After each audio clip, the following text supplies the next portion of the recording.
अब जरा बालकांड में जाइए आप। बालकांड में गोस्वामी तुलसीदास जी ने जहां जल जंगम रूपी प्रयाग का वर्णन किया है, कहते हैं एक तो प्रयाग वो हैं जो वहीं पर स्थिर रहते हैं, लेकिन सत्संग भी एक, संत भी एक चलते फिरते प्रयाग की तरह हैं। और संत समाज रूपी प्रयाग में ये तीनों नदियां कौन कौन है?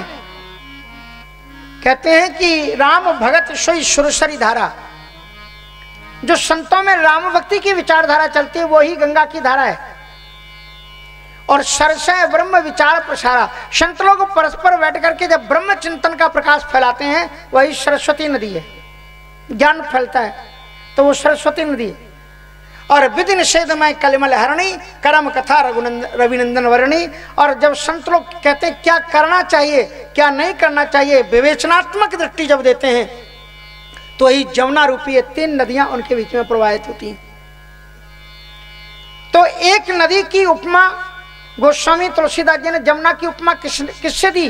कर्म कथा रविनंदन, कर्मयोग से। गंगा की उपमा किससे दी? राम भगत सोई सुरसरी धारा, भक्ति योग से। सरस्वती की उपमा किससे की? सरसय ब्रह्म विचार प्रसारा, ज्ञान योग से।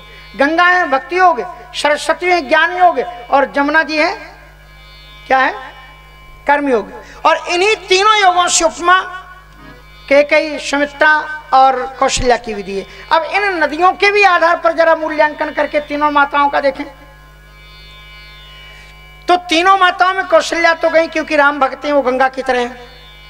सुमित्रा जी उपासना है तो वो भी एक तरफ हो जाती हैं, वो गंगा जी की तरह हैं कौशल्या जी, और सुमित्रा जी हैं सरस्वती, सुमित्रा जी हैं गंगा की तरह, और जो ज्ञान स्वरूपा कौशल्या जी हैं ज्ञान शक्ति से, वो हैं सरस्वती की तरह।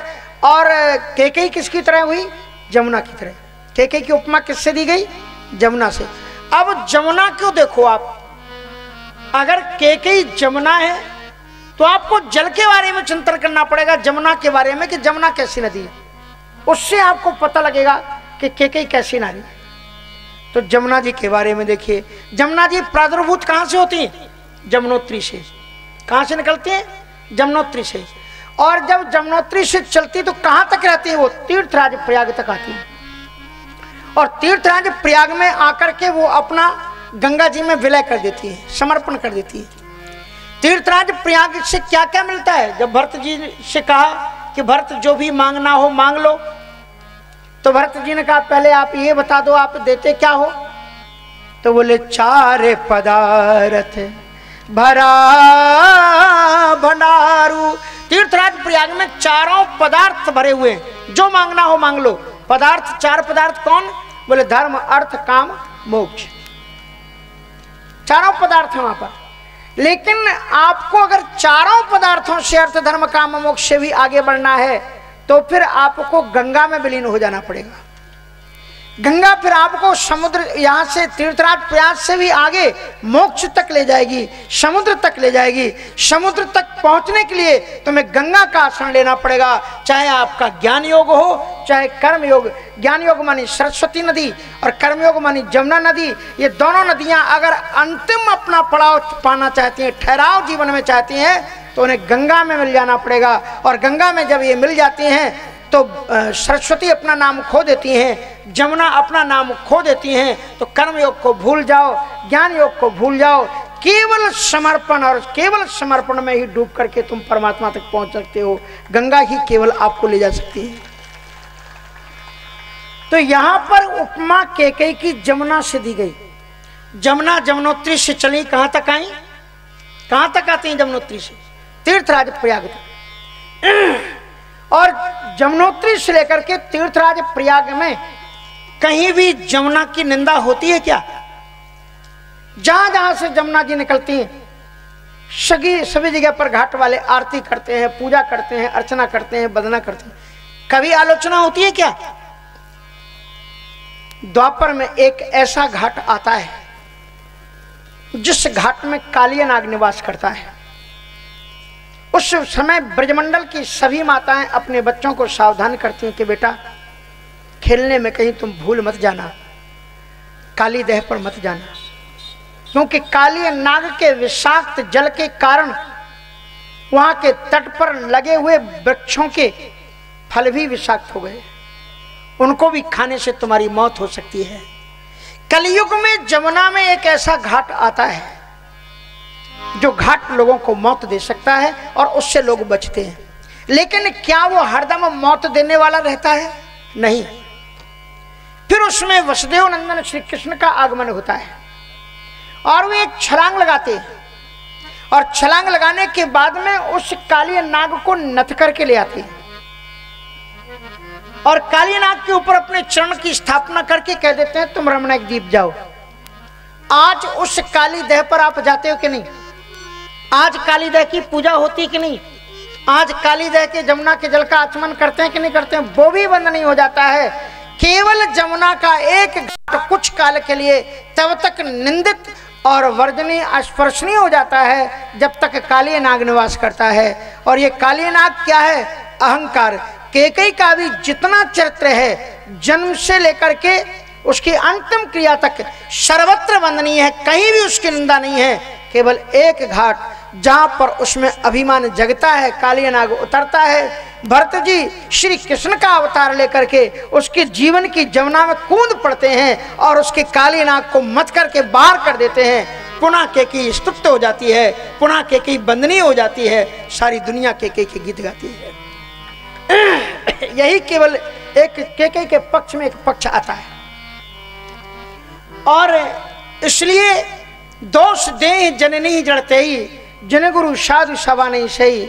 तो इस दृष्टि से भी देखा जाए, तीनों से उपमा करके देखा जाए तो भी कैकेयी एक महान नारी है। और जरा ऋषि मुनियों से पूछिए, वाल्मीकि का तो मैंने बता दिया। वाल्मीकि जी ने यह कहा कि कैकेयी कर्मयोग है। और भरद्वाज जी के पास में जब भरत जी आए, भरद्वाज जी के पास में जब भरत जी आए तो भरत जी ने उनका स्वागत किया, भरद्वाज जी ने, और बैठाया। श्री भरद्वाज ऋषि तख्त पर बैठे हुए चौकी पर और श्री भरत जी चौकी से नीचे बैठे हुए हैं, सिर नीचे है और आंसुओं की धारा बह रही है। और उस समय पर भरद्वाज जी उन्हें आश्वासन के लिए दो शब्द बोलते हैं। कहते हैं, भरत मुझे समझ में नहीं आ रहा है कि तुम्हारे रोने का कारण क्या है। मुझे लगता है कि शायद तुम्हारे रोने के कारण चार हो सकते हैं। ध्यान से सुनना। भरद्वाज जी कहते हैं, मुझे लगता है आपके रोने के कारण चार हो सकते हैं। या तो तुम्हें इस बात का दुख है कि तुम्हारी मां ने ऐसी करतूत की जिसके कारण दुनिया के वंदनीय राम का वनवास हो गया। शायद अपनी मां की करतूत पर आप रो रहे होंगे। या फिर आपको इस बात का दुख होगा कि आपका नाम कलंकित हो गया, क्योंकि राम ने तो आपको इतना स्नेह किया कि खेल में भी वो अगर हारते भी हो तो तुम्हें जिता देते थे। इतना राम तुमसे हारी हूं खेल जितावे मोही। वो तो तुम्हें हारते पर भी खिला देते थे, जिता देते थे, लेकिन उन्हीं तुम्हारे कारण उन राम का वनगमन हो गया। शायद तुम इसलिए लोक परलोक तुम्हारा बिगड़ेगा, शायद इसलिए तुम रो रहे होगे कि तुम बड़े भाई वो साधु पुरुष राम के वनगमन के कारण हुए तो तुम्हारे लोक और परलोक बिगड़ गए, इसलिए तुम रो रहे होगे। या फिर चौथा कारण तुम्हारे रोने का एक और हो सकता है, और वो होगा पिता की मृत्यु। क्योंकि पिता की मृत्यु हो गई, उसके लिए तुम रो रहे होगे। भरत जी बिलख बिलख करके रोने लगे। कहा, इनमें से चारों में से एक भी कारण मेरे रोने का नहीं है। तो बोले, फिर रो क्यों रहे हो? कह मोहिना मातु कर तब कर सोचू, मोहिना मातु कर तब कर सोचू, नहीं दुख जग ये जान,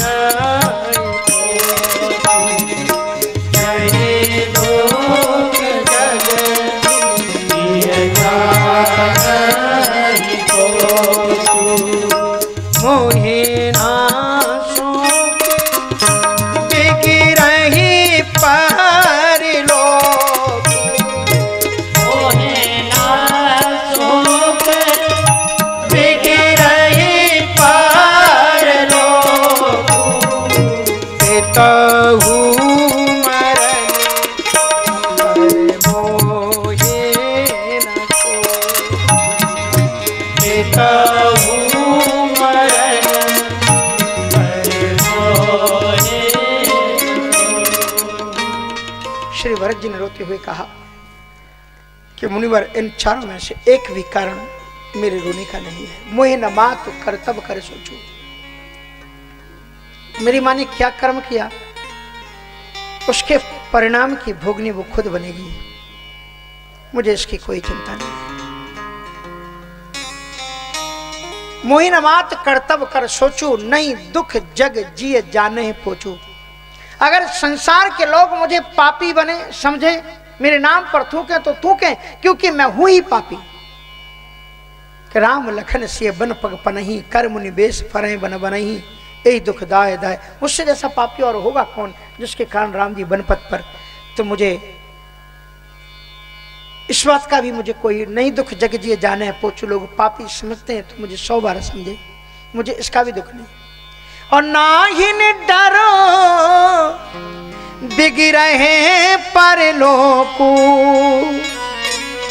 मेरे लोक परलोक बिगड़े तो बिगड़ जाए, इसकी मुझे कोई चिंता नहीं है, क्योंकि मैं हूं पापी। अगर नरक में जाता हूं, नरक परों वर सुरपुर जाऊं, भले ही मुझे नरक में डाल दिया जाए, मुझे इसकी भी चिंता नहीं। तो बोले फिर रो क्यों रहे हो? तो फिर शायद एक ही कारण रह गया, पिता की मृत्यु का अफसोस है तुम्हें। बोले पिता हूं मरने कर मोहि न सोचू। पिता की मौत का भी मुझे कोई दुख नहीं है, कोई चिंता नहीं है। तो लोगों ने कहा ये कैसा बेटा है जो कह रहा है मुझे पिता की मृत्यु पर कोई दुख नहीं है। तो भरत जी कहते हैं कि मेरे जैसा पिता दुनिया में हो नहीं सकता, इसलिए क्योंकि प्रणवं अवध भुआल सत्य प्रेम जहि राम पद, और बिछुड़त दीन दयाल प्रिय तनु तृण एवं हरि। मेरे पिता के समान कौन हो सकता है, जिन्होंने दुनिया के लोगों को सिखाया कि मरो तो मरो कैसे और जियो तो जियो कैसे। उन्होंने ये सिखा दिया कि जब तक वो जिए राम के सन्मुख रख करके जिए, और राम का विछोह होते ही मेरे पिता ने राम विरह कर मरण संवारा, राम की स्मृतियों में जिए, और राम के बिछुड़ते ही उन्होंने अपने शरीर का त्याग कर दिया। दुनिया को बता दिया कि जियो तो कैसे जियो। जियन मरण फल भूपति जाना, जीने का और मरने का फल क्या है ये तो मेरे पिता ने ही जाना, और उन्होंने उसी तरह से दिव्य जीवन जिया। तो फिर आप रो क्यों रहे हो? राम लखन सिय बिनु पग पनहि, लखन सिय बिनु पग पनहि, करे मुनि बेश फिरहि बन बन, करे मुनि बेश फिरहि बन बन, दुख दाय दी काकी, दुख दाय दिन काकी, भूखे न बासर नींद न लागी, भूखे न बासर नींद न लागी, यही को रोगे औषधि, यही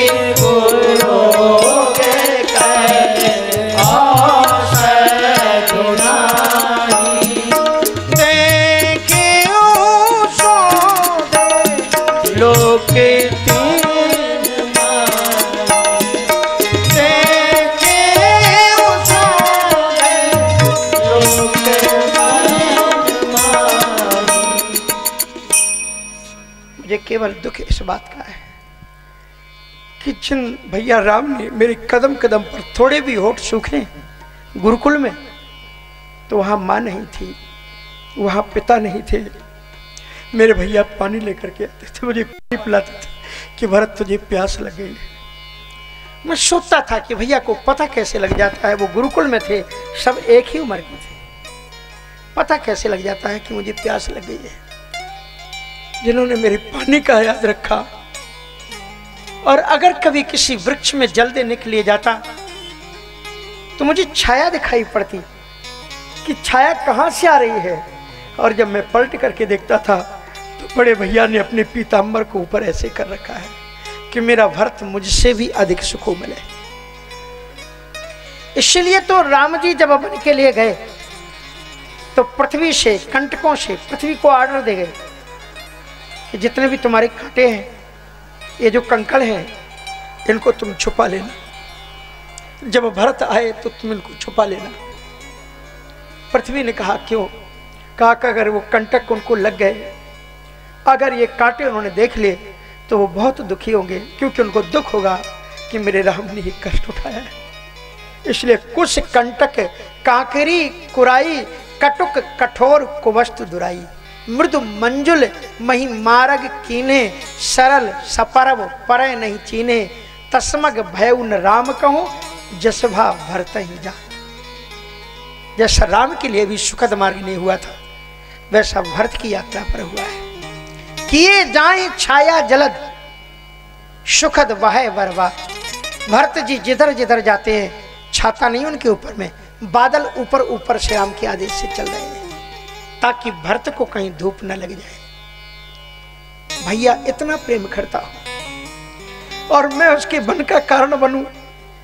मेरी मां के कारण उनका वनवास हुआ, मेरी छाती फटती है, मुझे कुछ भी अच्छा नहीं लगता।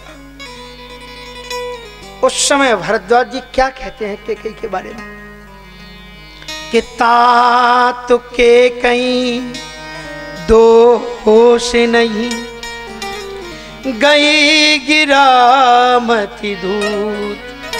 हे भरत, तुम व्यर्थ में ही अपनी कैकेयी को दोष लगा रहे हो।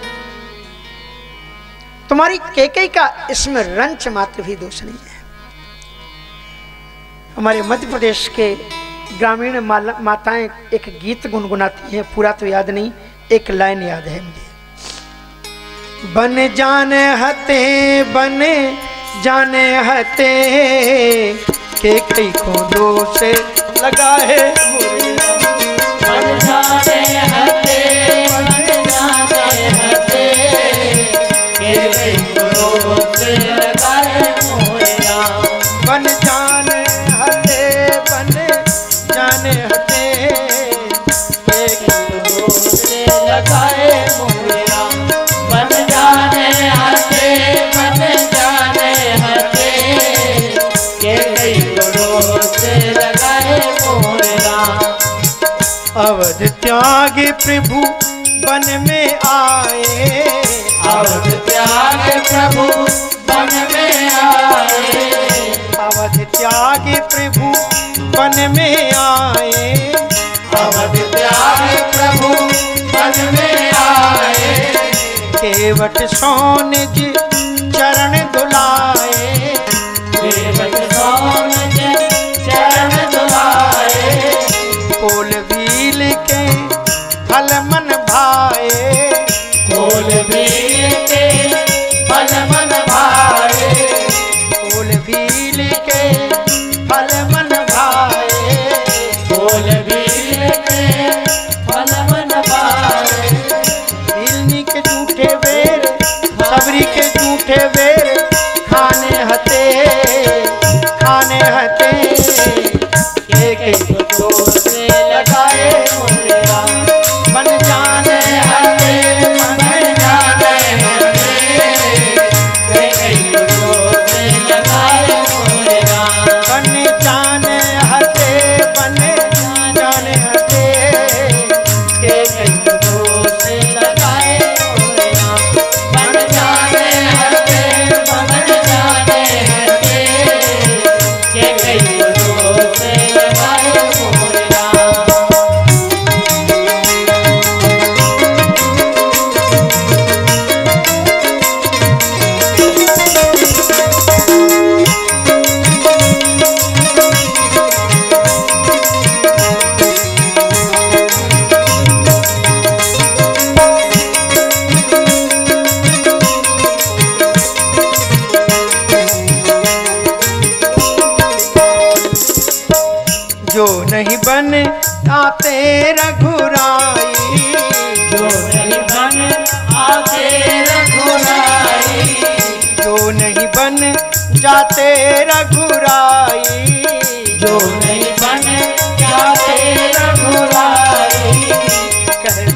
जटायु की गति पाई, कैसे जटायु ने गति पाई, कैसे जटायु ने गति पाई, कैसे जटायु ने गति पाई।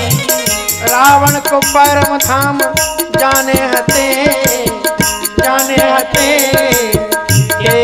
तो से लगाए मोहे राम, बन जाने हते, बन जाने हते, तो से लगाए मोहे राम, बन जाने हते, बन जाने हते, तो से लगाए मोहे राम। माताओं ने बड़ी सुंदर एक गीत में पद गुनगुनाया कि हे राम बन तो तुम्हें जाना ही था। बेचारी केकई का गला कट गया, सारी दुनिया ने उसके नाम पर धिक्कारा। मालूम है दशरथ जी ने केकई को कितना समझाया था। दशरथ ने केकई जी से कहा था कि संसार की सन्नारियां एक करवा चौथ का व्रत करती है और करवा चौथ का व्रत पति की आयु के लिए करती है। केकई अगर तुम्हें आयु नहीं बढ़ा सकती, मेरी व्रत नहीं कर सकती, मत करो। मुझे मारना ही है तो मुझे मरने दो, लेकिन कम से कम राम के वियोग में तो तड़प करके मरने वाली मौत मत दो। ये तलवार तुम्हारे सामने रखी है, मांग मात अब ही दो तो ही। तू मेरा मत्था मांग ले, मैं अभी तुझे दे दूं, लेकिन राम विरह छन मारस मोही, राम के वियोग में तू मुझे मत मार। पर केकई जब टस से मस नहीं हुई तो दशरथ जी ने कहा कि अब दो चीजें होंगी। अगर तू मेरी बात नहीं मानती है तो तोरे कलंक मोरे पछताहू और मुई हूं न मिटई न जाइए काहू। मेरा पछतावा होगा इस मौत के बाद में, स्वर्ग में भी जाकर के पश्चाताप करूंगा कि मैंने पत्नी का विश्वास क्यों किया। और मैं तुझे श्राप देता हूं कि मैं मर जाता हूं। मेरा तुझे श्राप है कि कितने भी बड़े बड़े विद्वान आकर के कथाओं के माध्यम से कहेंगे कि केकई महान थी, केकई महान थी, लोग कहते रह जाएंगे, लेकिन इस धरती की स्त्रियां तुझे कभी क्षमा नहीं करेंगी। और कोई भी स्त्री अपनी बेटी का नाम केकई नहीं रखेगी, तुझ पर ऐसा कलंक लगेगा। आज किसी विधर्मी ने भी आज तक अपनी बेटी का नाम केकई नहीं रखा। भरद्वाज जी भरत जी को समझाते हैं कि तातु के कई दोष नहीं। भरत जी तुम व्यर्थ में ही सोचते हो, केकई का इसमें कोई भी दोष नहीं है। बोले गई गिरा मति धूत, गिरा मानी सरस्वती। ये इस सरस्वती बुद्धि फिर गई। नाम मंत्रा मंदमति चेरी केकई केर अजस पुटारी ताय कर गई गिरामती फिर। इसलिए तात केकई दोष नहीं, गई गिरामती धूत। भरद्वाज जी ने ये बात कह दी। कभी कभी हम लोग भी प्रवचन में बहुत बातें कह जाते हैं, बाद में सोचते हैं हमने क्या कहा, तो कभी कभी लगता है ऐसा नहीं, ऐसा कहना चाहिए था। भरद्वाज जी ने ये कह दिया भरत जी से कि तुम्हारी माँ का कोई दोष नहीं है, सब सरस्वती की करतूत है। और हम लोग संसार में प्राय ये नियम होता है, अगर किसी का कुछ बिगड़ जाए, यार काय को किसी को दुख लगाते हो, विधाता ने यही लिखा था। जनक जी ने नहीं कहा लिखाना विधि वैदे ही विवाह, सीधी विधाता के सिर पर फोड़ते हैं जब कोई बात बिगड़ती। तो भरद्वाज जी एकांत में चिंतन करने लगे, क्या सरस्वती इतनी स्वतंत्र है? गौर से सुनना जरा। क्या सरस्वती इतनी स्वतंत्र है कि जो मन में आए वो कर ले? क्या इतनी स्वतंत्र है? इनके ऊपर भी तो कोई होगा। और तब अंतिम एक चिंतन पर महर्षि भरद्वाज जी ने जब गहराई से इस चित्र के पीछे देखा तो उन्हें अंधेर पक्ष में एक पीछे कोई और खड़ा नजर आया।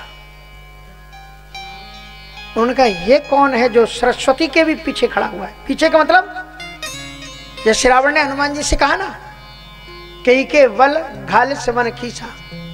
Who is behind you? कौन है तुम्हारे पीछे जिसकी ताकत पर तुमने ये काम कर दिया? कोई अगर काम करता कि यार इसके पीछे वाले का पता लगा, उसके पीछे भी कोई होगा। तो भरद्वाज जी ने सोचा सरस्वती जी के पीछे कौन है जिसने सरस्वती जी से ये काम कराया। तो आपने पुराने जमाने में नाटक देखे होंगे, कठपुतलियों के नाटक देखे आपने? जब ये टीवी भी और सारी चीजें नहीं होती थी तो ये मनोरंजन के बड़े अच्छे कलात्मक साधन होते थे। एक मंच बनाया जाता था, काला पर्दा पीछे से होता था और लकड़ी की 2 पुतलियां होती थी और उनके 2 पांव, 2 हाथ, कमर और मुख में धागे बंधे रहते थे और वो पर्दा आगे थोड़ा सा लगा रहता था और नीचे पर्दे पर, मंच पर वो 2 कठपुतलियां लड़ती थी, भिड़ती थी। संवाद तो पीछे से आवाज आती थी पर वो मटकती हुई दिखलाई पड़ती थी। लड़ती थी, मार देते हैं, वो गिर जाती हैं, जीत जाते हैं और हार जाते हैं, उत्सव करते हैं, नृत्य करते हैं, सब दिखलाई पड़ता था। पर काट की कठपुतलियों में प्राण तो होते नहीं, फिर वो ये सब कर कैसे सकते हैं? क्योंकि उनके अंग प्रत्यंग में धागे बंधे रहते हैं और बहुत चतुर उन कठपुतलियों को चलाने वाला नैपथ्य में ऊपर बैठा रहता है जो दिखलाई नहीं पड़ता।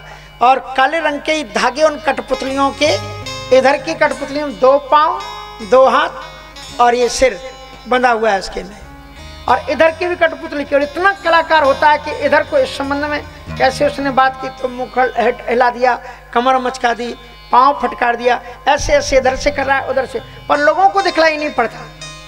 लेकिन समझदार तो सब जानते हैं कि नरे मरे कट इव शवही न चावत, नर मर कट इव सबही न चावत, राम खगेल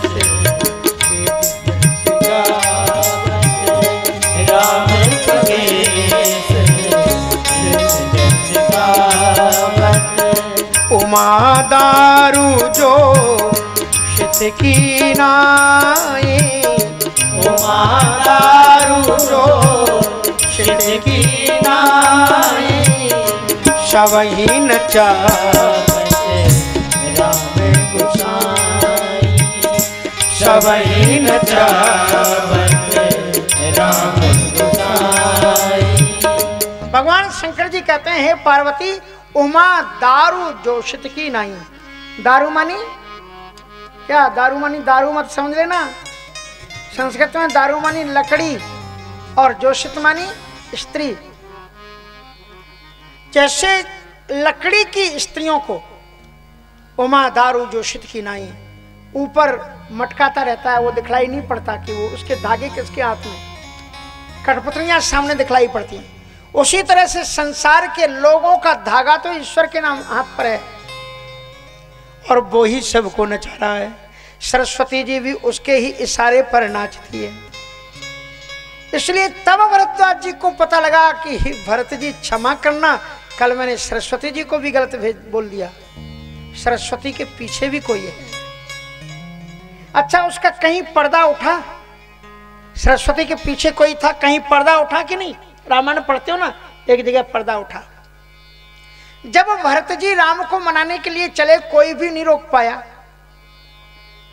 रास्ता भूल जा रहे थे और रास्ता भूलते हुए भरत को, जो देवता लोग चाहते थे कि भरत राम ही भरत ही भेंट ना होई, अगर भेंट हो गई तो कहीं भरत राम को लौटा ना लाए, क्योंकि राम सदा सेवक रुचि राखी। राम का स्वभाव है कि सेवक की रुचि रखते हैं, तो कहीं भरत की रुचि रखने के लिए लौट ना जाए।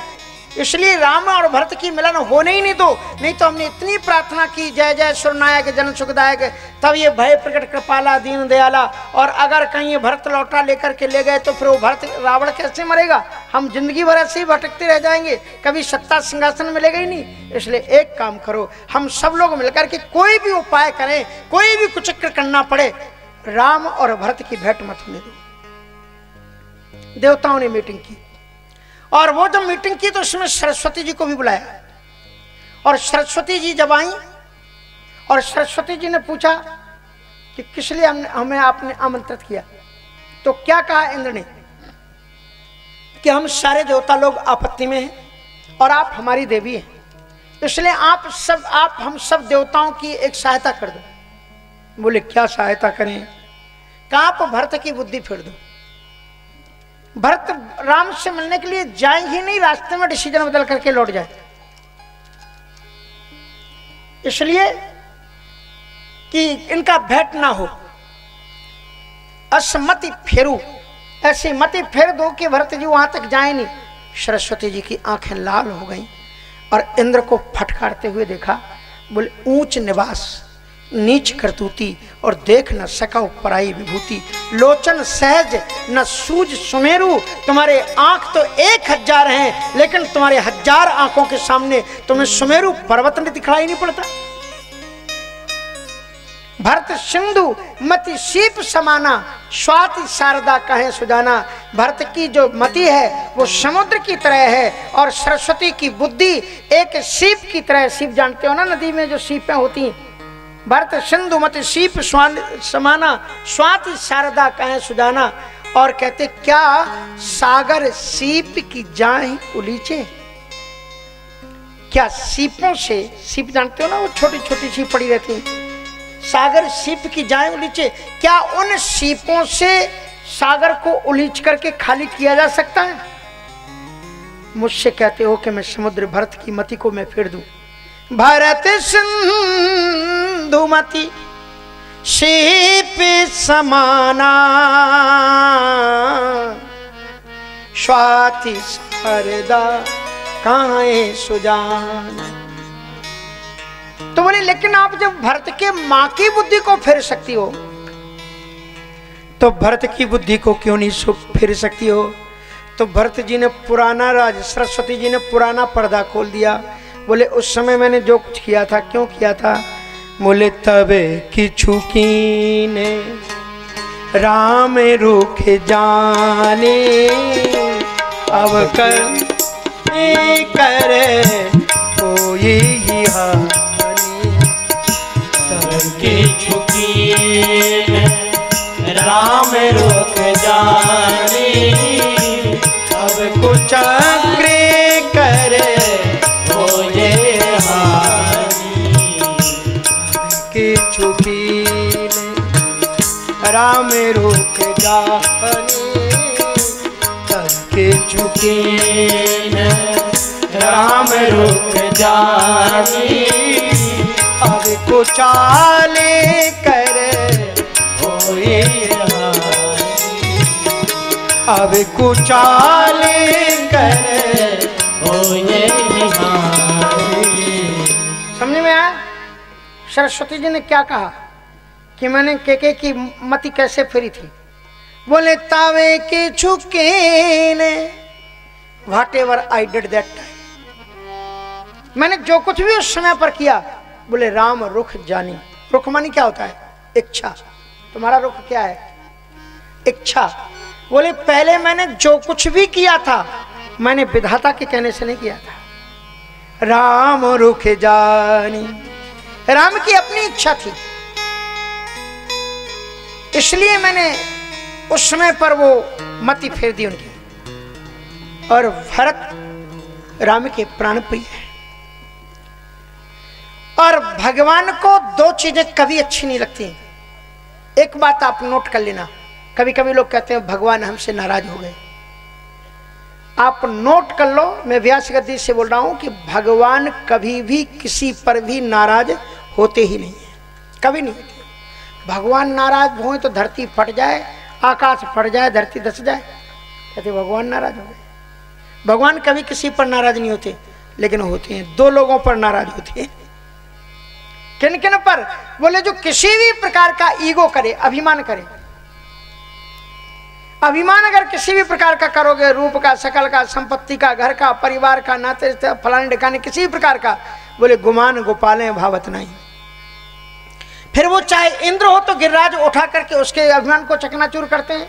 यदि वो ब्रह्मा हो तो अनेकों रूप धारण करके बाल गोपाल बन करके उनके अभिमान को चकनाचूर करते हैं। चाहे वो रावण हो, चाहे कोई हो, भगवान को गुमान किसी का अच्छा नहीं लगता। एक तो भगवान उस पर नाराज होते हैं जो किसी भी प्रकार का अभिमान करता है, और एक भगवान उस पर नाराज होते हैं जो भगवान और भक्त के बीच में टांग अड़ाता है। अगर भक्त और भगवान के बीच में तुमने आने की कोशिश की तो भगवान कभी बर्दाश्त नहीं करेंगे। अच्छा, एक जगह की बात है कि एक बादशाह रास्ते से चला जा रहा था। उसी रास्ते में एक भिखमंगा मिला। दे ईश्वर के नाम, तुझको ईश्वर रखे, सब वो मांग रहा था। बादशाह को लगा कि राजा मैं हूं, नाम ये किसी और का लेता है, क्या वो ईश्वर इसे खिलाता है? उसने उस भिखमंगे को अपने पास बुलाया और अपने पास में बुला करके कहा कि तुम जिस ईश्वर के नाम पर मांग मांग करके उधर पोषण करते हो, पैसा इकट्ठा करते हो, how much do you know about the God? उस परमात्मा के बारे में तुम्हें कितना नॉलेज है? इसको बताने के लिए कल मेरी कोर्ट में आ जाना, 12 बजे उपस्थित हो जाना। If you could give right answer I will ask only 3 questions. अब मैं केवल 3 प्रश्न पूछूंगा और अगर आपने तीनों प्रश्नों का सही सही जवाब दे दिया तो तुम्हें आधे राज्य का मालिक बना देंगे, और अगर प्रश्नों का उत्तर ना दे पाए तो तुम्हें देश की सीमाओं से बाहर खदेड़ देंगे। अच्छा, दुनिया के लोग भारत को बदनाम करते हैं, थोड़ा सा अपन को भी सावधान रहना चाहिए। हाँ, नहीं तो नदी कहीं सड़क पर घूमते हैं गोरे लोग, अब तो सावधान हो गए भारतीय, तो अब नहीं